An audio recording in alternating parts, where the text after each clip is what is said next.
اعوذ باللہ من الشیطان اللعین الرجیم بسم اللہ الرحمن الرحیم السلام علیکم ورحمۃ اللہ وبرکاتہ۔ اللہ تبارک و تعالیٰ کا شکر ہے کہ میں اس وقت پارہ نمبر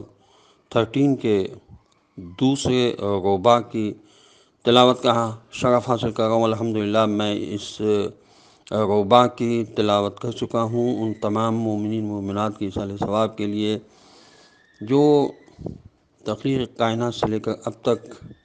اس کائنات سے دوسرے جہان میں جا چکے ہیں،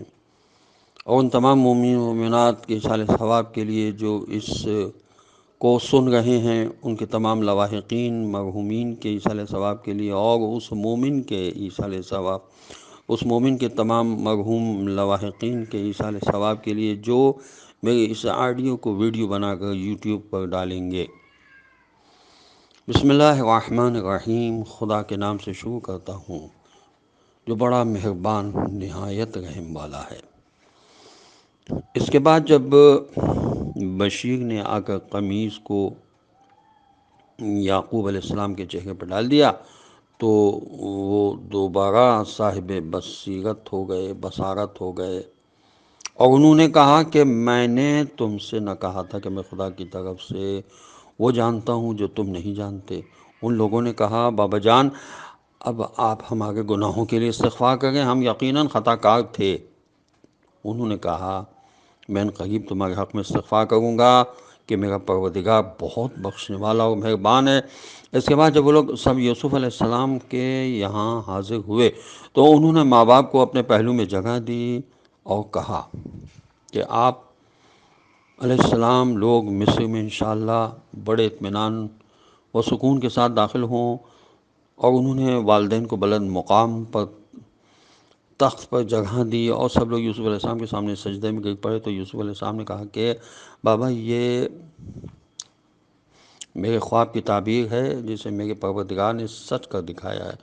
اور اس نے میرے ساتھ احسان کیا ہے کہ مجھے قید خانے سے نکال لیا اور آپ لوگوں کو گاؤں سے نکال کر مصر لے آیا،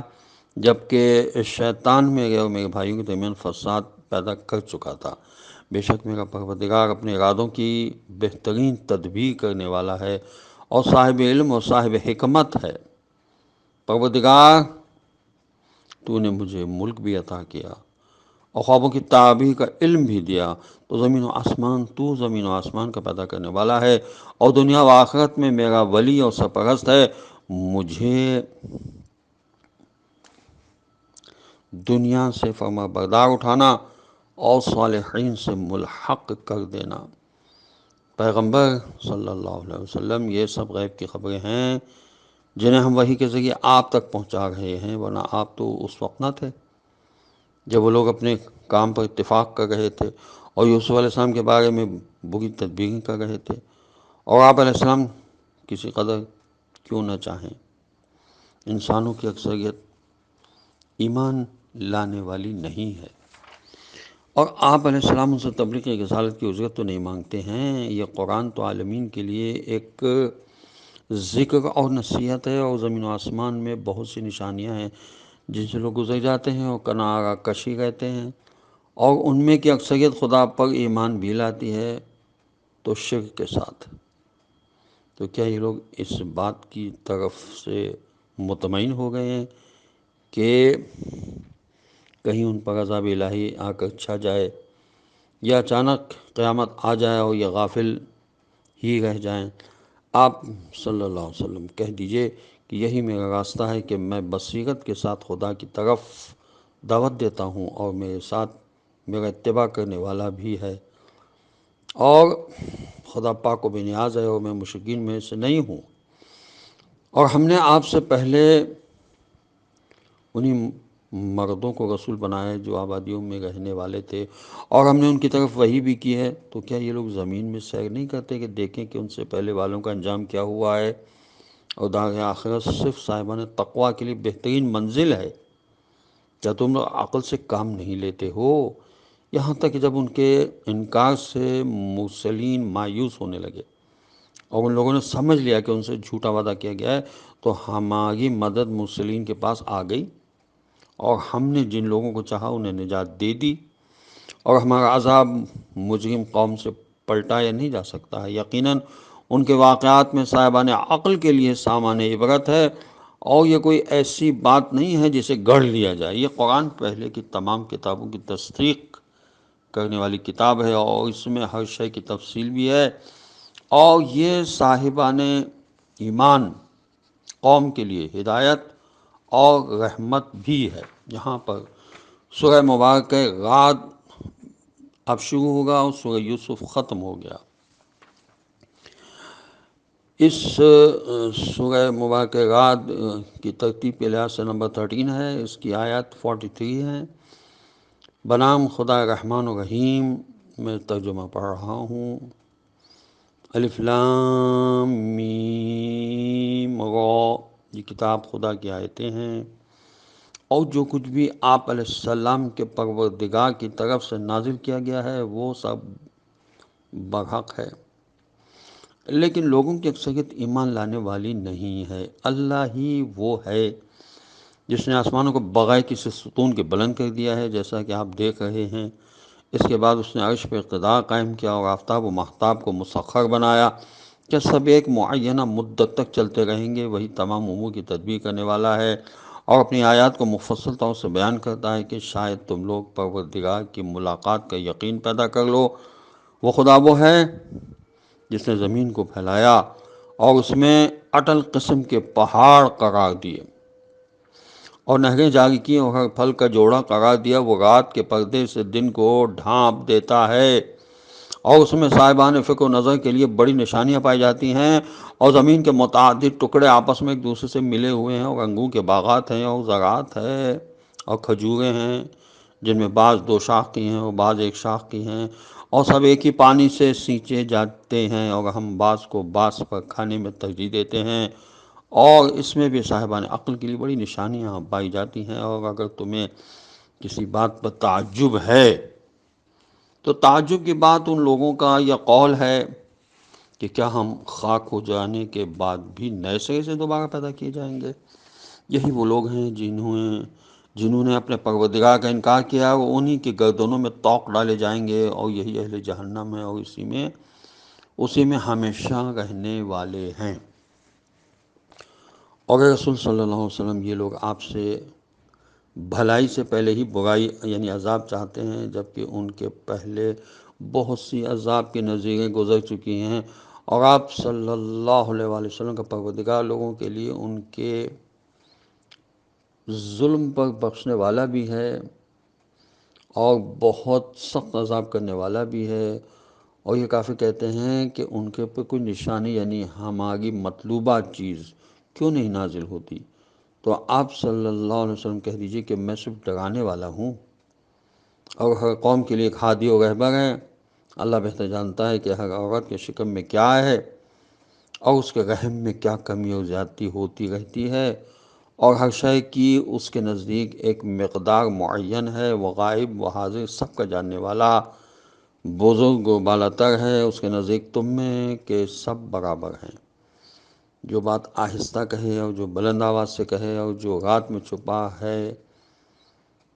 اور جو رات میں چھپا رہے یا دن میں چلتا رہے، اس کے لیے سامنے اور پیچھے سے محافظ طاقتیں ہیں جو حکم خدا سے اس کی حفاظت کرتی ہیں۔ اور خدا کسی قوم کے حالات کو اس وقت تک نہیں بدلتا جب تک وہ خود اپنے کو تبدیل نہ کر لے، اور جب خدا کسی قوم پر عذاب کا ارادہ کر لیتا ہے تو کوئی ٹال نہیں سکتا ہے، اور نہ اس کے علاوہ کوئی کسی کا والی و سرپرست ہے۔ وہی خدا ہے جو تمہیں ڈرانے اور لالچ دلانے کے لیے بجلیاں دکھاتا ہے، اور پانی سے لدے ہوئے بوجھل بادل ایجاد کرتا ہے۔ گرج اس کی حمد کی تسبیح کرتی ہے، اور فرشتے اس کے خوف سے حمد و ثنا کرتے رہتے ہیں، اور وہ بجلیوں کو بھیجتا ہے تو جس تک چاہتا ہے وہ پہنچا دیتا ہے۔ اور یہ لوگ اللہ کے بارے میں کج بحثی کر رہے ہیں، جبکہ وہ بہت مضبوط قوت اور عظیم طاقت والا ہے۔ جو برحق پکارنا صرف خدا ہی کا پکارنا ہے، اور جو لوگ اس کے علاوہ دوسروں کو پکارتے ہیں وہ ان کی کوئی بات قبول نہیں کر سکتے، سوائے اس شخص کے مانند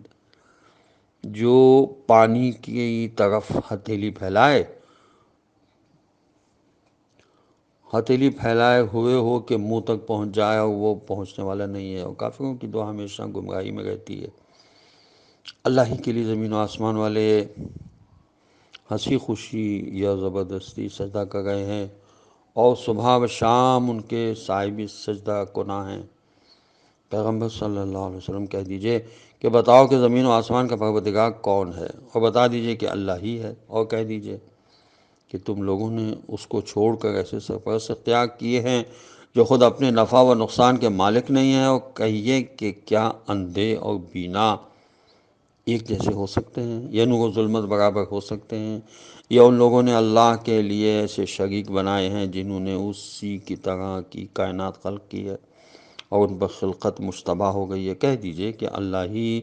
ہر شے کا خالق ہے، وہی یکتا اور سب پر غالب ہے۔ اس نے آسمان سے پانی برسایا تو وادیوں میں بقدر ظرف بہنے لگا، اور سیلاب میں جوش کھا کر جھاگا گیا، اور اس دھات سے بھی جھاگ پیدا ہو گیا جسے آگ پر زیور یا کوئی دوسرے سامان بنانے کے لیے پگھلاتے ہیں۔ اسی طرح پروردگار حق و باطل کی مثال کو بیان کرتا ہے کہ جھاگ خشک ہو کر فنا ہو جاتا ہے، اور جو لوگوں کو فائدہ پہنچانے والا ہے وہ زمین میں باقی رہ جاتا ہے، اور خدا اسی طرح مثالیں بیان کرتا ہے۔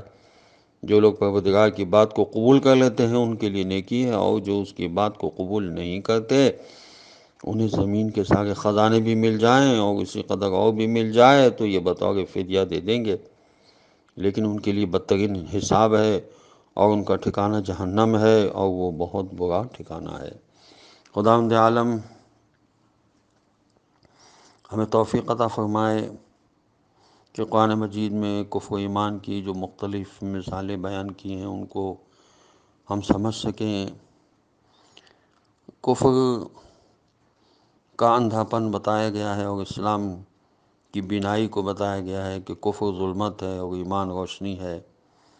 ظاہر ہے کہ اندھا پن بینائی کے جیسا نہیں ہو سکتا ہے،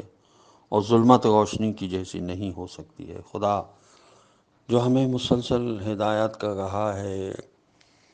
اپنے مقرب بندوں کے ذریعے سے، امام زمانہ عجل اللہ تعالیٰ فرج و شریف ہماری مسلسل ہدایات فرما رہے ہیں اپنے نمائندوں کے ذریعے سے۔ خدا ہمیں توفیق عطا فرمائے کہ ہم ان ہدایات کو قبول کر لیں اور اس پر عمل کریں۔ والسلام علیکم ورحمۃ اللہ وبرکاتہ۔